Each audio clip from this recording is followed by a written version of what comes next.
Hi guys, welcome to Hema channels. இன்றைக்கி நம்ம என்ன சமைக்க போகிறோம் பார்த்தீங்கன்னா, ஹைட்ராபாத் பிரியாணி வித் சிக்கன் 65 எப்படி பண்ணுறதை நம்ம பார்க்க போகிறோம். வாங்க வீடியோக்குள்ளே போகலாம். ஒரு கடாய் எடுத்து அதை ஸ்டவ் ஆன் பண்ணிவிட்டு அதில் பார்த்தீங்கன்னா 3 இலை, 3 பட்டை, 3 லவங்கப்பூ, 3 ஸ்டார் பூ, ஒரு ட்ரை ஜிஞ்சர், 3 ஏலக்காய் இதெல்லாம் போட்டு நம்ம நல்லா கொஞ்சம் வறுத்துக்கலாம்.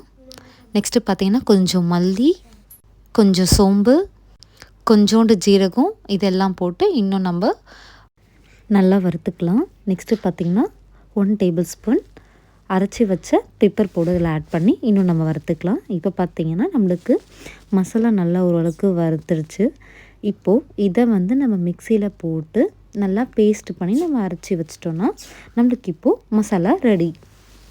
நெக்ஸ்ட்டு பார்த்திங்கன்னா இதே மிக்ஸி கொஞ்சம் வாஷ் பண்ணிவிட்டு அதில் ஒரு 7 ஸ்லைஸாக கட் பண்ண இஞ்சி, ஒரு 20 பல்லு பூண்டு, ஒரு 6 பச்சை மிளகா, அதுக்கப்புறம் பார்த்திங்கன்னா நான் புதினா கொஞ்சம் கிள்ளி வச்சுருக்கேன். ஸோ ஒரு கை அளவுக்கு புதினா. அதுக்கப்புறம் நெக்ஸ்ட்டு பார்த்திங்கன்னா இதுக்கேற்ற மாதிரி நான் கொஞ்சம் கொத்தமல்லியும் இதோட சேர்த்து வச்சுருக்கேன். கொத்தமல்லியும் இதோடு போட்டு நல்லா நம்ம ஃபைனாக அரைச்சி எடுத்து வைக்கணும். நம்மளுக்கு புதினா அண்ட் கொத்தமல்லி பேஸ்ட்டும் ரெடி ஆயிடுச்சு. நெக்ஸ்ட்டு ஒரு கடாயில் ஓரளவுக்கு ஆனியனை வறுத்து எடுக்கிற அளவுக்கு நம்ம எண்ணெய் ஊற்றிக்கலாம். இது நல்லா ஊற்றதுக்கப்புறமா நம்ம கட் பண்ணி வச்சுருக்கிற ஆனியனை இதில் போட்டு நல்லா பொன்னிறமாக லைக் இந்த மாதிரி நம்ம வறுக்கணும். அப்படி வறுத்தா தான் அது பிரியாணிக்கு ரொம்ப டேஸ்ட்டு கொடுக்கும்.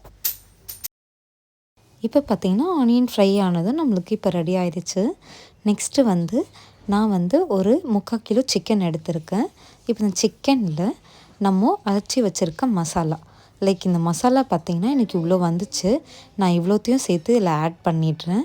நெக்ஸ்ட்டு பார்த்திங்கன்னா நம்ம அரைச்சி வச்சுருக்க பேஸ்ட்டு அதையுமே சேர்த்து மொத்தமாக இதில் நம்ம போட்டுடணும்.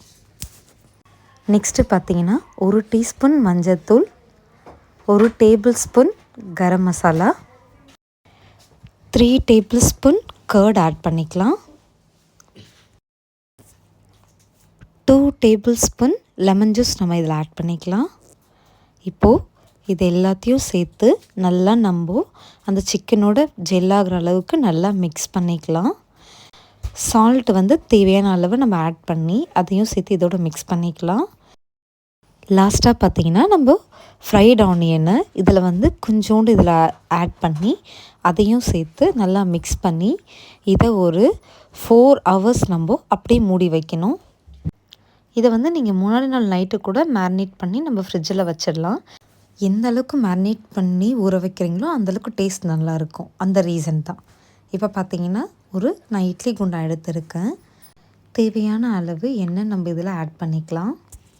எண்ணெய் நல்லா சூடானதும் நம்ம மேரினேட் பண்ணி வச்சுருக்க சிக்கனை நம்ம இதில் அப்படியே நம்ம கொட்டிடலாம். இதில் கொட்டிட்டு இதை கொஞ்சம் நல்லா வறுத்து விடலாம். நெக்ஸ்ட்டு பார்த்திங்கன்னா கொஞ்சமாக இதில் நான் தண்ணி ஆட் பண்ணியிருக்கேன். இது எல்லாத்தையும் நல்லா மிக்ஸ் பண்ணிவிட்டு நம்ம ஒரு இட்லியோட மூடி போட்டு ஒரு 10 மினிட்ஸ் நம்ம வேக விடணும். ஓகேங்களா? நெக்ஸ்ட்டு பார்த்திங்கன்னா அரிசி. நான் 3/4 கிலோ சிக்கனுக்கு பார்த்திங்கன்னா 3 கப் ரைஸ் எடுத்து நான் ஒரு 30 மினிட்ஸ் முன்னாடியே நான் ஊற வச்சுட்டேன். இப்போ ஒரு பாத்திரத்தில் பார்த்திங்கன்னா ஸ்டவ்வும் ஆன் பண்ணிவிட்டு அதில் கொஞ்சோண்டு எண்ணெய் ஆட் பண்ணிவிட்டு 2 இலை, ஒரு லவங்கப்பூ, ஒரு ஸ்டார் பூ, 2 ஏலக்காய், ஒரு பட்டை இதை போட்டு கொஞ்சம் வறுத்துட்டு நம்ம இதில் தண்ணி நம்ம ஆட் பண்ணிக்கலாம். அப்புறம் பார்த்திங்கன்னா தேவையான அளவு உப்பையும் நம்ம இதில் சேர்த்து நல்லா மிக்ஸ் பண்ணிவிட்டு இது கொஞ்சம் கொதி வர வரைக்கும் நம்ம வெயிட் பண்ணணும். நல்லா அது கொதிக்கும் போது நம்ம வச்சுருக்கிற அரிசி நம்ம களைஞ்சிட்டு இதில் நம்ம ஆட் பண்ணி இதை நல்லா நம்ம ஓரளவுக்கு வேக வைக்கணும். நான் பார்த்திங்கன்னா ஒரு 5 மினிட்ஸ் தான் விட்டேன். அது நல்லா வெந்து இந்த மாதிரி நம்மளுக்கு அரிசி மாதிரி நல்லா வந்துடுச்சு. இந்த பக்கம் பார்த்திங்கன்னா நம்ம வச்சுருந்த சிக்கனும் பார்த்திங்கன்னா நல்லா குக்காயிருக்கு. அது பார்க்கவே ரொம்ப நல்லாயிருக்கு. இப்போ நான் என்ன பண்ணுறேன்னா நான் லேயருக்கு தேவையானதை கொஞ்சம் கிரேவி மட்டும் நான் தனியாக எடுத்து ஒரு குட்டி கிண்ணத்தில் நான் எடுத்து வச்சுக்கிறேன். நான் தனியாக எடுத்து வச்சதுக்கப்புறமா பார்த்திங்கன்னா நெக்ஸ்ட்டு இந்த சிக்கன் மேலே நான் ரைஸ் கொஞ்சமாக நம்ம ரொம்ப அதிகமாக போடக்கூடாது. ஒரு மீடியம் தின் லேயர் மாதிரி நம்ம ரைஸை போட்டு லைக் 25% நம்ம குக் பண்ண ரைஸு. நெக்ஸ்ட்டு பார்த்திங்கன்னா நம்ம வச்சுருக்கிற புதினாவை இது மேலே லைட்டாக தூவிட்டு நம்ம வறுத்து வச்சுருக்கிற ஆனியனும் இதோடு சேர்த்து நம்ம லைட்டாக தூவி விடணும். தூவி விட்டதுக்கப்புறம் பார்த்திங்கன்னா நம்ம தனியாக எடுத்து வச்சுருக்க கிரேவி இருக்குது பார்த்திங்களா, அந்த கிரேவியை மொத்தமாக வந்து நம்ம இந்த லேயர் மேலே ஃபுல்லாக நம்ம போட்டு விடணும். நமக்கு பார்த்திங்கன்னா இப்போது ஃபர்ஸ்ட் லேயர் வந்து ரெடி ஆயிடுச்சு. செகண்ட் லேயருக்கு வந்து பார்த்திங்கன்னா இதே போல் ரைஸ் வந்து நம்ம வச்சிருக்கிற எல்லா ரைஸையும் சேர்த்து நம்ம இதில் போட்டு விட்டுறலாம். இது நல்லா ஃபுல்லாக நம்ம தூவினதுக்கப்புறமா பார்த்திங்கன்னா கொஞ்சோண்டு புதினா எடுத்து இதையும் அது மேலே நம்ம லைட்டாக தூவி விட்டுறணும். இதோடவே சேர்த்து பார்த்திங்கன்னா நம்ம வச்சுருக்கிற மிச்ச ஆனியனையும் நம்ம சேர்த்து ஃபுல்லாக நம்ம இதில் போட்டு விட்டுறலாம் மேலே. நெக்ஸ்ட்டு பார்த்திங்கன்னா கொஞ்சம் கட் பண்ணி வச்சுருக்க கொத்தமல்லி இது மேலே நம்ம லைட்டாக தூவி விடணும். அதுக்கப்புறம் லாஸ்ட்டாக பார்த்திங்கன்னா நம்ம வச்சுருக்கிற எல்லோ கலரிங்கும் இதில் சேர்த்து நம்ம ஆட் பண்ணிவிட்டு மேலே இந்த மாதிரி ஊற்றினா நம்மளுக்கு போதும்.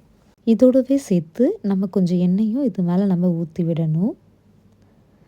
அதுக்கப்புறம் பார்த்திங்கன்னா வந்து ஒரு குட்டி பவுலில் நம்ம தண்ணியும் இதில் சேர்த்து நம்ம விடணும்.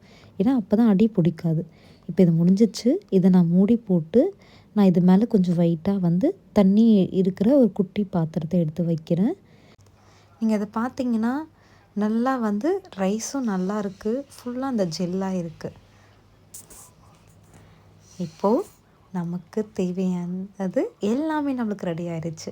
வாங்க டேஸ்ட் பண்ணி பார்க்கலாம். சிக்கன் பார்த்திங்களா, இந்த அளவுக்கு அது குக்கு ரொம்ப நல்லா இருக்குது. இப்போ நான் டேஸ்ட் பண்ணி பார்க்க போகிறேன்.